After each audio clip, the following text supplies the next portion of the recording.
மனிதன் உலகத்தில் வாழ்கிறான். உலகம் அப்படின்னா என்னன்னு நல்லா புரிஞ்சுக்கணும். நம்ம இப்போ என்னன்னு புரிஞ்சுருக்கோம்னா, பல மில்கி வேஸும் பறந்து விரிந்ததான வானத்தை பார்த்தும் உலக வரைபடத்தை வைத்தும் இதுதான் உலகம்னு முடிவுக்கு வரும். நமக்கு உலகம் என்று உலகமே கற்பித்தது எதை என்றால் உலக வரைபடத்தில் உள்ள உலகத்தை. அவ்வளோ பெருசு உலகம், கண்ணுக்கு தெரியாத உலகம், சூரியன் சந்திரன் அந்த மண்டலம் இந்த மண்டலம் எல்லாம் நமக்கு கற்பித்து கொடுத்துருக்கு. ஏன் உலகத்தை பற்றி நம்ம தெரிஞ்சுக்கணும்னால், மனிதன் உலகத்தில் வாழ்கிறான். சுகமோ துக்கமோ உலகம்தான் அவனுக்கு கொடுத்துட்டு இருக்கு. இப்போ மனிதனுடைய படிப்பு முழுவதும் உலகத்தை குறித்ததாகவே இருக்கு. உலகத்தினுடைய இயற்கையை குறித்ததாகவும் அதனுடைய சட்டத்திட்ட கோட்பாடுகளை குறித்ததாகவும் தான் இருக்கு. அதையே படிக்கிறான், அதையே வாழ்க்கையா மாத்துறான்.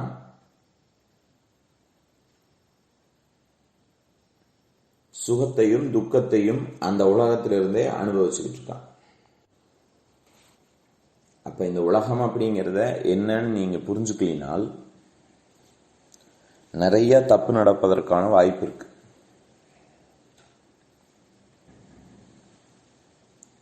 சாஸ்திரம் உலகத்தை எப்படி உங்களுக்கு இன்ட்ரடியூஸ் பண்ணுதுன்னா, வேதம் உலகத்தை உங்களுக்கு எப்படி இன்ட்ரடியூஸ் பண்ணுதுன்னா, பார்க்கக்கூடியதெல்லாம் இந்த உலக வரைபடத்தில் இருக்கக்கூடியதெல்லாம் உலகம்னு சொல்லல. உங்களுக்கு என்ன சொல்லுதுன்னா, லோக்கியதே இதி லோகஹா. எது பார்வை புலனுக்கு உட்படுகிறதோ, எவை உங்களுடைய செவி புலன்களுக்கு காதுக்கு உட்படுதோ, அப்படின்னு என்ன அர்த்தம்னா, நீங்க பிறந்ததுலேருந்து எதையெல்லாம் பார்க்குறீங்களோ, எதையெல்லாம் கேட்குறீங்களோ, எதையெல்லாம் நுகர்றீங்களோ, எதையெல்லாம் ருசிக்கிறீங்களோ, எதையெல்லாம் தொட்டுணர்றீங்களோ, இந்த அனுபவத்திற்கு உட்பட்டதை தான் உலகம் அப்படின்னு சாஸ்திரம் சொல்லுது. எவ்வளோ பெரிய உலகம் மொத்தமாக இருந்தாலும் உங்க அனுபவத்திற்கு எது உட்பட்டு இருக்கிறதோ அது மாத்திரம்தான் உலகம் அப்படின்னு சொல்லுது. நல்லா புரிஞ்சுக்கணும். நீங்க படிக்கிற படிப்பு உங்களுக்கு சொல்லிக் கொடுக்குது பெருசா இருக்கு உலகம், மொத்தமா இருக்கு உலகம்னு. ஆனா வேதமும் உண்மையும் சொல்லுகிறது என்னன்னு கேட்டா, இல்லப்பா, எது உன்னுடைய புலன்களுக்கு அனுபவப்பட்டிருக்கிறதோ அதான் உலகம் அப்படிங்குது. நீங்க ஒரு வண்டி எடுத்துட்டு ஒரு 100 கிலோமீட்டர் தூரம் டிராவல் பண்ணீங்கன்னு வைங்களேன். அதில் 100 கிலோமீட்டர் தூரத்தில் என்னென்ன இருக்கோ அது எதுவுமே உங்களோட புலன் அனுபவம் ஆகாது. 100 கிலோமீட்டர் தூரத்துக்கு உங்கள் புலன் அனுபவமாக எது ஆயிருக்கோ அவை மாத்திரம் உங்கள் கண்ணுக்கு படுகையும் காதுக்கு கேட்குகையும் உங்களுக்குள்ள ரெஜிஸ்டர் ஆகுகையும் செய்யும். எல்லாத்தையும் நீங்கள் பார்க்க மாட்டீங்க. ஒரு 10 கிலோமீட்டர் தனியாக போயிட்டு வந்துட்டு எதெல்லாம் உங்களுக்கு அனுபவமாயிருக்குன்னு பாருங்கள்.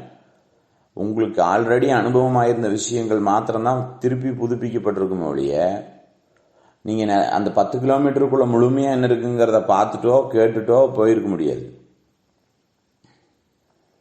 பல நேரங்களில் நீங்கள் ஒரு வேலையில் கான்சன்ட்ரேட் பண்ணும் பொழுது, ஒரு வேலையில் இறங்கும் பொழுது உங்களுடைய காதுகளில் பாட்டு ஓடிட்டு இருக்கும், ஆனால் கேட்க மறந்துடுவீங்க. நீங்கள் வேற ஒரு புலனை பயன்படுத்திட்டு இருக்கீல, இன்னொரு புலன் அனுபவித்துட்டு இருப்பதை டிவி பார்த்துக்கிட்டே ருசி எப்படி இருக்குன்னு தெரியாமல் தின்றுவீங்க. அப்போ ரொம்ப சென்சிட்டிவான விஷயம் உங்களுடைய உலகம் அப்படிங்கிறது. உலகம்னா என்னன்னா, நீங்கள் எதை அனுபவிக்கிறீர்களோ, எதை அனுபவித்துள்ளீர்களோ அதுதான் உலகம். எதை அனுபவிக்க போகிறீர்களோ அதுதான் உலகம். அல்லாம மொத்தமா நீங்க பார்க்கக்கூடியதெல்லாம் உலகம் கிடையாது. தாயின் கர்ப்பத்திலிருந்து பிறந்து வந்த குழந்தை அப்பதான் உலகத்தை பார்க்குது. அது வரைக்கும் அந்த குழந்தையினுடைய உலகம் இல்லை.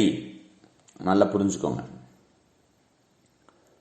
பிறக்கிற வரைக்கும் குழந்தைக்கு மூச்சும் இல்லை. பிறக்கிற வரைக்கும் குழந்தைக்கு மூச்சும் இல்லை, உலகமும் இல்லை. கண்ணோ காதோ மூக்கோ நாக்கோ தோளோ எந்த விதமான புலன் அனுபவங்களையும் வாங்கிக்காம, உலகத்திலையும் இல்லாம, குழந்தையோட அனுபவத்தில் உலகம்ங்கிற ஒரு விஷயம் இல்லாம உள்ள இருக்கு. அந்த குழந்தை என்னைக்கு முதல்ல வெளியில வந்து மூச்சு எடுக்குதோ, வெளியில வந்து மூச்சு வாங்குதோ, அன்னைக்கு தான் அந்த குழந்தை உலகத்திற்கு அறிமுகப்படுத்தப்படுகிறது. இப்பதான் நம்ம அந்த குழந்தைக்கெல்லாம் சொல்லி கொடுக்குறோம். இதுதான் இதுதான் அப்பா, இதுதான் அம்மா, இதுதான் இந்த பொருள், இதுதான் இந்த ருசி.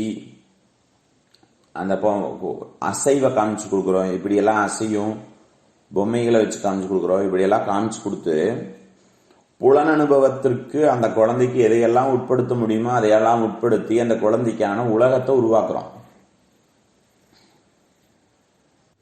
இப்போ படிப்படியாக அந்த குழந்தை உலகத்தை புலன்கள் மூலமாக கிரகிக்க ஆரம்பிக்கிறது. அந்த குழந்தையிலிருந்தே பெருசாகி எவ்வளோ வயசு வாழ்ந்திருந்தாலும் சரி, இன்னைக்கு நான் பேசாத கேட்கக்கூடியவங்க எத்தனை வயசுல இருந்தீங்கனாலும் சரி, அடுத்தவர்கள் காண்பித்த உலகத்தை மாத்திரமே நீங்கள் அனுபவித்துக் கொண்டிருக்கிறீர்கள். அதான் ரொம்ப முக்கியமான விஷயம். அடுத்தவங்க உங்களுக்கு எந்த உலகத்தை இன்ட்ரடியூஸ் பண்ணியிருக்காங்களோ அந்த உலகத்தை மாத்திரம்தான் நீங்க இன்னி வரைக்கும் அனுபவிச்சுட்டு இருக்கீங்க. அந்த உலகத்தில் உங்கள் புலனுக்கு எது சுகம் என்று படுகிறதோ அந்த பொருட்களை, அந்த உறவுகளை, அந்த சூழ்நிலைகளை தக்க வைத்துக் கொள்வதற்காகவும், புலனுக்கு இப்போ வரைக்கும் எது சுகம்னு பட்டிருக்கோ அதை, அந்த பொருட்களையும் உறவுகளையும் சூழ்நிலைகளையும் சம்பாதிப்பதற்கும் நீங்க என்ன செய்யறதுக்கும் தயங்குறது இல்லை. அது தீங்கா இருந்தாலும், அது பாவமா இருந்தாலும், அது அதர்மமா இருந்தாலும், அதை செய்து அந்த சுகம் தரக்கூடிய பொருட்களையோ உறவுகளையோ சூழ்நிலைகளையோ நீங்கள் உருவாக்க தவறுவதில்லை. புரிஞ்சுக்கோங்க. என்னது உலகம் அப்படிங்கிறது உங்களுக்கு இன்ட்ரடியூஸ் பண்ணப்பட்டது. அதில் சில அனுபவங்கள் உங்களுக்கு சுகம் கொடுக்கக்கூடியதாக இருக்கு. அது இந்த உலகம் உங்களுக்கு அடுத்தவங்களால இன்ட்ரடியூஸ் பண்ணப்பட்டது. நீங்க குழந்தையா இருக்கும் பொழுது இருந்து அதில் சுகம் கொடுக்கக்கூடிய விஷயங்களை நீங்க வாழ்நாள் முழுமைக்கு சம்பாதிப்பதற்காக தயார்படுத்தப்படுறீங்க. படிக்க வைக்கப்படுறீங்க, வேலைக்கு போறீங்க, அல்லது பிசினஸ் பண்றீங்க, ஏதோ ஒரு தொழிலை பண்றீங்க, சம்பாதிக்க போறீங்க. சம்பாதிச்சு என்ன பண்ண போறீங்கன்னா அந்த புலன்களுக்கு சுகம் கொடுப்பதான பொருட்களை சம்பாதிக்கணும். அது பொருளாக இருந்தாலோ, உறவாக இருந்தாலோ, சூழ்நிலைகளாக இருந்தாலோ தக்க வைத்துக் கொள்வதற்காகவும் இனியும் வேண்டும் என்பதற்காகவும் நீங்க என்ன வேணாலும் செய்யறதுக்கு தயங்குறதில்லை. அது அதர்மமா இருந்தாலும் பாவமா இருந்தாலும் என்ன வேணாலும் செய்யறதுக்கு தயங்குறதில்லை. நல்லா புரிஞ்சுக்கோங்க. உலகம் என்பது உங்கள் புலன் அனுபவத்திற்கு உட்பட்டது. ஆனா நீங்க உலகம் என்பதே தப்பா மீன் பண்ணி உங்க முன்னால் இருக்கிறது எல்லாமே உங்களுடைய உலகம்னு முடிவு பண்ணி, யாரெல்லாம் எந்தெந்த வகையான சுகங்கள் அனுபவிக்கிறாங்களோ அதையெல்லாம் பார்த்துட்டு உங்களுக்கு அனுபவம் இல்லாத பல விஷயத்தையும், உங்களுடைய உலகமாக இல்லாத பல விஷயங்களையும் நீங்க சேகரிப்பதற்காக வேண்டி பிச்சு பிச்சு பிச்சு பிச்சு கொண்டு உங்களுக்குள்ள ஒட்டிக்கிறீங்க. உங்களுடைய சொந்தமில்லாததான பொருட்களையும் உறவுகளையும் சூழ்நிலைகளையும் உங்களுக்கு சொந்தமானதாக காண்பித்துக் கொள்வதற்காக படிப்பையும் உங்கள் உழைப்பையும் உங்கள் அறிவையும் பயன்படுத்திக்கிறீங்க. இதை வச்சு பெருமை காமிக்கிறோம், என்கிட்ட இதெல்லாம் இருக்கு அப்படிங்கிற பெருமை வந்தது. நம்ம இப்படியெல்லாம் இருக்கணும், இப்படியெல்லாம் இருந்தால் தான் அவங்கள நம்ம முந்த முடியும் அப்படின்னு உங்களுக்குள்ளேயே உங்களை அறியாம ஒரு கான்சியஸ் வேலை செய்யும். பெருசாகிட்டோம், நம்ம இப்படி இருந்தா அவங்கள நம்ம முந்திருக்கோம், அவங்கள விட நம்ம பெருசா இருக்கோம் அப்படின்ட்டு. நான் பேசுறதெல்லாம் புரியலினாலும் திருப்பி திருப்பி கேளுங்க, புரியும். இதுல ஏன் இவ்வளவு தூரம் பேசுறோம்னா, ஒரு உடல் பிரசவிச்சு வெளியில வந்தது, இந்த உடலுக்குள்ளார இருந்து ஒரு மூச்சு வாங்குது அப்படின்னு ஒரு மூச்சு இருக்குது. இது இந்த உடம்பு வாழ்றதுக்காக எடுத்த மூச்சுன்னு தயவு செய்து நினைக்க வேண்டாம். நல்லா புரிஞ்சுக்கோங்க, ரொம்ப முக்கியமான விஷயத்த சொல்றேன். நீங்க பிறந்ததுமே அப்படின்னு ஒரு பெருமூச்சை இழுத்து வாங்கினீங்களே, அந்த மூச்சு உங்கள் உடலை மட்டும் இயக்குவதற்காக எடுத்த மூச்சு இல்லை. இன்று இப்ப நீங்க கேட்டுக்கிட்டு இருக்கும் பொழுது உங்களோட மூச்சு ஓடிட்டு இருக்கே, அந்த மூச்சு உங்கள் உடலை இயக்குவதற்காக, உடல் செத்து போயிடாம இருக்கிறதுக்காக வேண்டி. அப்படிதான் உங்களோட அறிவு சொல்லுது. இந்த மூச்சு குறையுதுன்னா, இந்த மூச்சு தடுமாறுதுன்னா, ஆக்சிஜன் வச்சா போதும் நீங்க பொழைச்சிருவீங்கன்னு சொல்லுது, வென்டிலேட்டர் வச்சா போதும் நீங்க பொழைச்சிருவீங்கன்னு சொல்லுது. ஆனால் அந்த மூச்சு உங்கள் உடலை மாத்திரம் வாழ வைப்பதற்காக அல்ல. இந்த உடல் மாத்திரம் அந்த மூச்சுனால உயிர் வாழுது அப்படிங்கிறது அல்ல, அதுக்காக அல்ல அந்த மூச்சு படைக்கப்பட்டது. அந்த மூச்சு முதல் மூச்சிலிருந்து இன்று வரை நீங்கள் எடுத்துக்கொண்டிருக்கும் மூச்சு உடலுக்காக மாத்திரம் அல்ல. அப்ப வேற எதுக்காக? நல்லா புரிஞ்சுக்கோங்க. பிறக்கும் பொழுது, பிறப்பதற்கு முன்பாகவே உங்களுக்குள் நீங்கள் இருக்கிறீர்கள் என்ற இருப்புணர்வில் எந்த குறைவும் இல்லை. நீங்க இப்ப இருக்கிறீங்கன்னு இருக்கா? நீங்க இருக்கீங்கிற கேள்வி கேட்டா ஆமா நான் இருக்கேன். எந்த அனுபவமும் இல்லாத இடத்துலயும் நீங்க இருக்கீங்க. உதாரணமா, தூக்கத்துல உங்களுடைய உடம்பு இல்ல, மனசு இல்ல, நீங்க உங்க உடம்பு இல்லாம தான் தூங்குறீங்க. நீங்க தூங்குறதுக்குள்ள போகும்பொழுதே உடம்பு இல்லாம போயிருது. மனசு இல்ல, அறிவு இல்ல, புத்தி இல்ல. அதனாலதான் எங்க படுத்திருக்கீங்கிற கான்சியஸ் இல்ல, ஆண் பெண்ணுங்கிற உணர்வு இல்ல, உங்களுடைய ஆடைகள் கலைந்தாலும் அதை பத்தி கவலை இல்ல. நல்லா ஒன்றும் இல்லாம நல்லா தூங்கி எழுந்திருக்கீங்க. தூங்கி எழுந்திரிச்சிட்டு சொல்றீங்க ஒண்ணுமே இல்லைன்னா, எதுவுமே இல்லைன்னு ஆகல, தூங்கி எழுந்திரிச்சிட்டு சொல்றீங்க ஒரு கனவும் இல்லாம சுகமா நிம்மதியா தூங்கினேன். அந்த சுகத்தையும் நிம்மதியையும் அனுபவித்தது எது? நீங்க தான். நீங்களா உங்க உடம்பு, மனசு, அறிவு, புத்தி எதுவும் இல்லாம இருக்கிறேங்கிற இருப்புணர்வு சுகமா இருக்குங்கிற அனுபவத்தை தினம் ராத்திரி தூங்கி எந்திரிச்சு சொல்றோம். அந்த தூக்கம் போர் அடிக்கவே இல்லை, நமக்கு சுகமா இருக்கு. நம்மளோட மற்ற சுகம் தரக்கூடிய பொருட்கள் எல்லாம், கண்ணுக்கு, மூக்குக்கு, காதுக்கு சுகம் கொடுக்கக்கூடிய பொருள் எல்லாம் ரொம்ப நேரத்துக்கு மேல பயன்படுத்த முடியல, போர் அடிக்குது. ஆனா தூங்குறது போரே அடிக்கல. உங்க வயசுல பகுதி வயசுக்கு மேல தூங்கியே கழிச்சிருக்கீங்க. அப்போ அந்த உணர்வு, அது நான் பல முறை திருப்பி திருப்பி ஒவ்வொரு முறையும் சொல்ற விஷயம், அந்த உணர்வு தான் உங்கள் உலகத்தினுடைய வேரை வைத்திருக்கக்கூடியதான இடம். நல்லா புரிஞ்சுக்கோங்க. இதெல்லாம் புரியாம, இந்த விஷயம் புரியாம நீங்க எவ்வளவு பெரிய பணம் வச்சிருந்தீங்கனாலும் அது டெட் பாடி கோப்பு. நீங்க எவ்வளவு சொத்துக்களோடவும் சுக பொருட்களோடு உறவுகளோடு வாழ்ந்தீங்கனாலும் அது நீங்கள் மிகப்பெரிய அவல நிலைக்கு போய் நிற்பீர்கள் என்பதற்கான சான்றா போயிடும். இதை புரிஞ்சுக்கீங்க. அந்த இருக்கிறேங்கிற இருப்பு உணர்வு தான் உடம்பு, மனசு, அறிவு, புத்தி எல்லாம் கலக்காததான இருப்பு உணர்வு தான் உங்கள் உலகத்திற்கான வேரூன்றுவதற்கான, உங்கள் உலகம் வேரூன்றுவதற்கான, உலகத்தை தாங்குவதான இடம். அதுலதான் உலகம் வரணும். அதுல உலகம் நல்லா புரிஞ்சுக்கோங்க. உங்களை பொறுத்த வரைக்கும் இந்திரிய வேத்தியமானதுதான் உலகம். அதாவது கண்ணு, காது, மூக்கு, வாய்க்கு எல்லாத்துக்கும் அனுபவமாகிறது. இது ஒரு பொருளாக மாறாம அனுபவமாக முடியாது. ஒரு விஷயமா உருமாறாம அனுபவமாக முடியாது. அப்படின்னால் அது பூமியிலிருந்து நேர உருவாயிராது. எதுவுமே விளைச்சல்களாக விளைஞ்சிராது உங்களோட உலகம். உங்கள் உலகம் ஆகாசத்தின் வழியாக வானத்தின் வழியாக, வானம்னு உடனே அண்ணாந்து பார்த்துறாதீங்க, அது வானம் இல்லை, உங்க இருப்புணர்வுக்கு பக்கத்துல வானம் இருக்கு.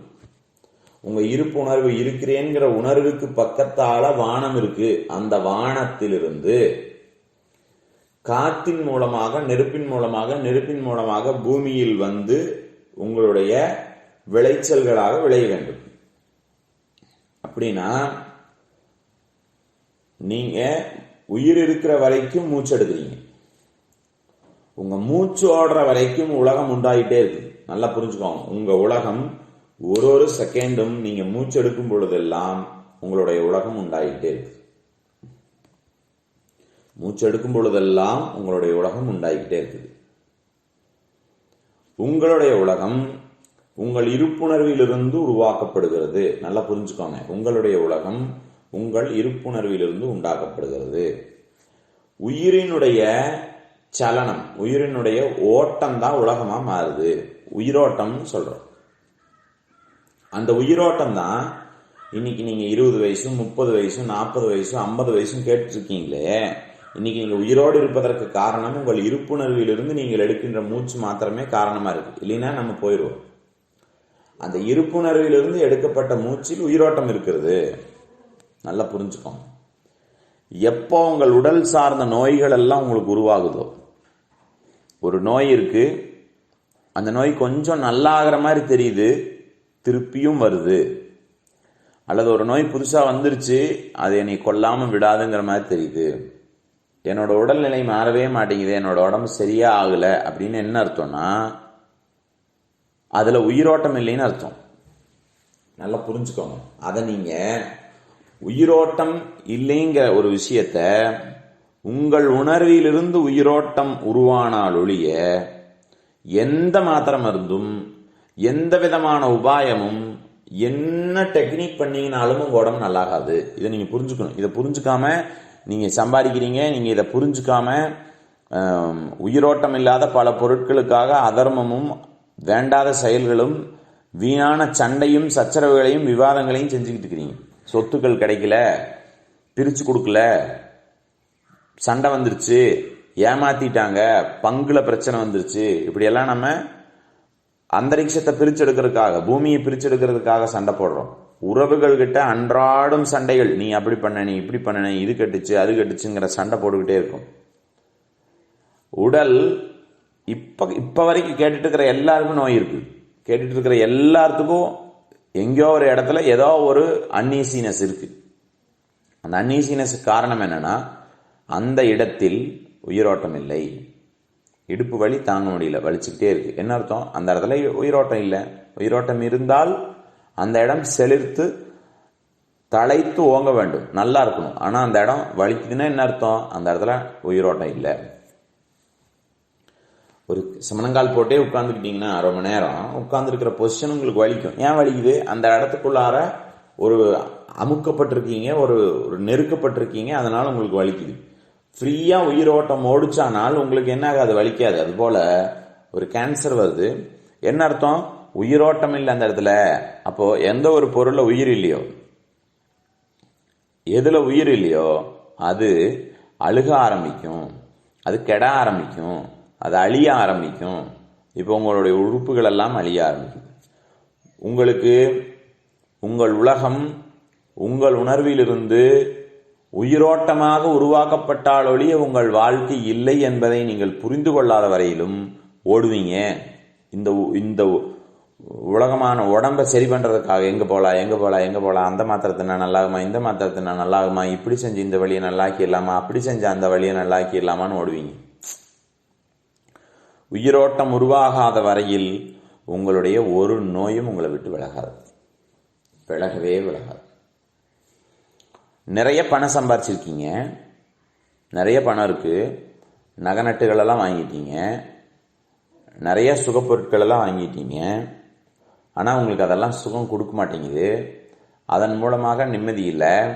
உங்களுடைய பணம் நல்லதுக்கு பயன்படுத்த முடியல. அந்த சம்பாதிச்சு வச்சிருக்கிற பணத்தை கொண்டு உங்களால சாப்பிட முடியல. அந்த பெரிய பெரிய வீடுகள் எல்லாம் கட்டி வச்சிருக்கீங்க, சொத்து நிலபலன்கள் எல்லாம் வாங்கி வச்சிருக்கீங்க. அப்பாடா அப்படின்னு சொல்லிட்டு ஒரு 4 மூச்சை நிம்மதியா எடுத்துட்டு உங்களால தூங்க முடியல. ஓடிட்டே இருக்கீங்க. நீங்கள் சம்பாரித்த பணத்திலேருந்து நீங்கள் சாப்பிட்டா உங்களுக்கு ஜீரணம் ஆக மாட்டேங்குது, மருந்து மாத்திரை சாப்பிட வேண்டும். என்ன அர்த்தம்? நீங்கள் வச்சிருக்கிறது உயிரோட்டமுள்ள பணமா அல்லது உயிர் அற்று போன விளங்காத பணமா, விளங்காத சொத்துக்களான்னு பாருங்க. உங்களுடைய சொத்துக்களிலும் நீங்கள் சம்பாதிக்கிற பணத்திலும் உயிரோட்டம் இருக்க வேண்டும். உயிரோட்டத்தோட 10 ரூபா வச்சிருக்கீங்கன்னா அது வேற, உயிரோட்டம் இல்லாம கோடிக்கணக்காக வச்சிருக்கீங்கனாலும் அது வேஸ்ட். உயிரோட்டம் மிக மிக முக்கியம். எப்படி உயிரோட்டம் வரும்? உயிரோட்டம் என்பது உங்கள் உணர்விலிருந்து படைக்கப்பட வேண்டும். உங்கள் உணர்விலிருந்து ஒரு மனிதனும் வாழ வேண்டும் என்கின்ற விருப்பத்தோடு இருக்கீங்க. கேட்டுட்டு இருக்கிற எல்லாரும் வாழணும்னு நினைக்கிறோம். வாழணும்னு நீங்க நினைக்கிறீங்களா? உங்களுக்கு உள்ள இருந்து ஏதோ ஒன்று வாழணும்னு தூண்டுதான் உங்களை. கவனிச்சு பார்த்தீங்கன்னா தெரியும், உங்கள் உள்ள இருந்து ஏதோ ஒன்று வாழணும்னு தூண்டுது. அந்த வாழணும்னு தூண்டுறது தான் உங்களோட மூச்சை இழுக்க வைக்குது. நீங்க இழுக்கல, மூச்சு உங்க கண்ட்ரோல் ஆக எல்லாத்தையும் ஏறி சின்னாபின்னப்படுத்திட்டீங்க. உலகம்னு முடிவு பண்ணி எதையெல்லாம் வாங்க முடியுமோ, எதையெல்லாம் கெடுக்க முடியுமோ எல்லாம் பண்ணிட்டீங்க.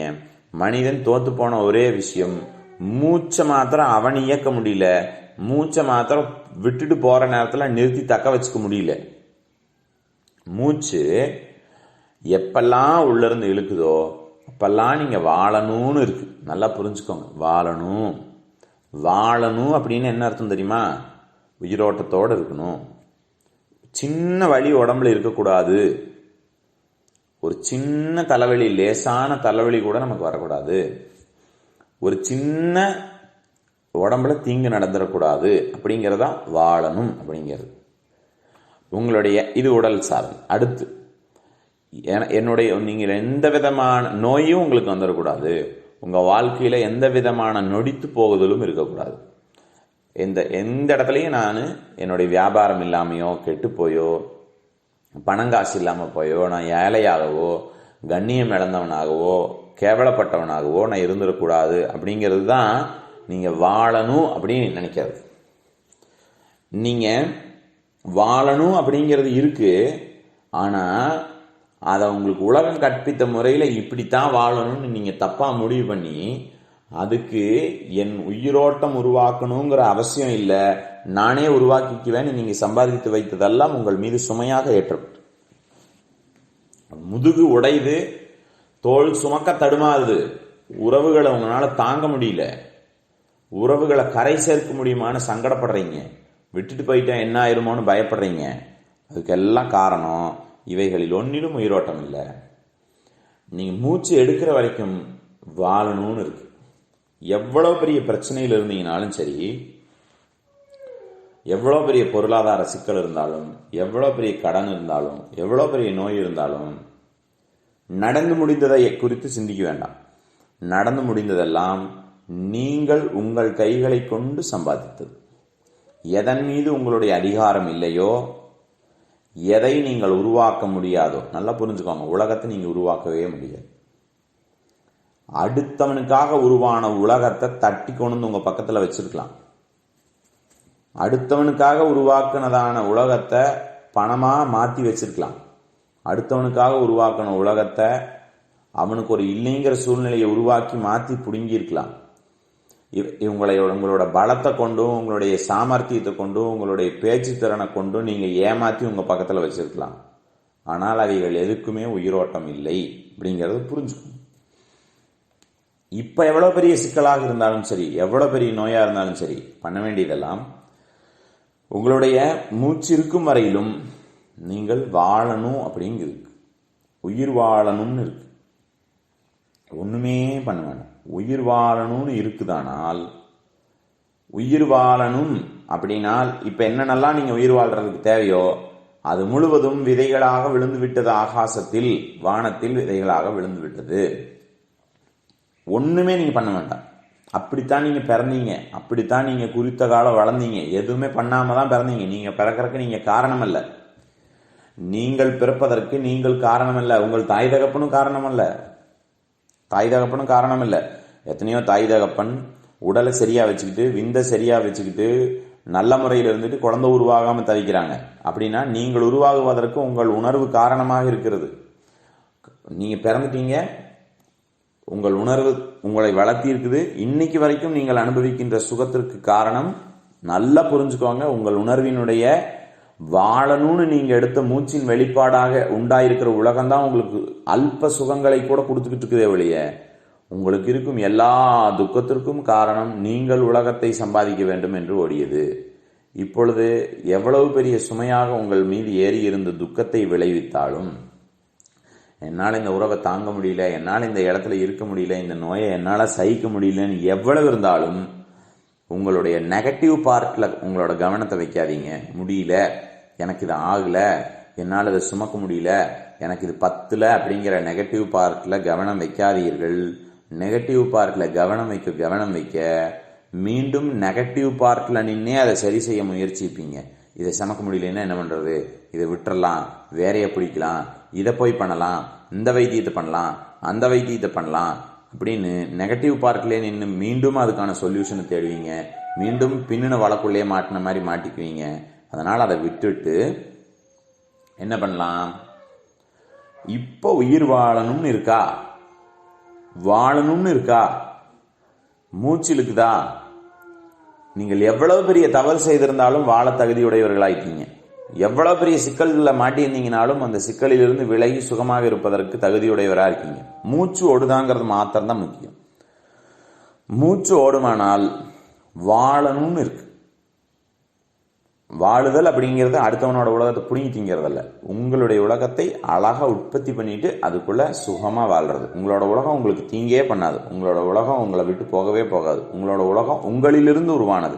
உங்களுடைய உலகம் உங்களுக்குள்ளார லயிக்கும்.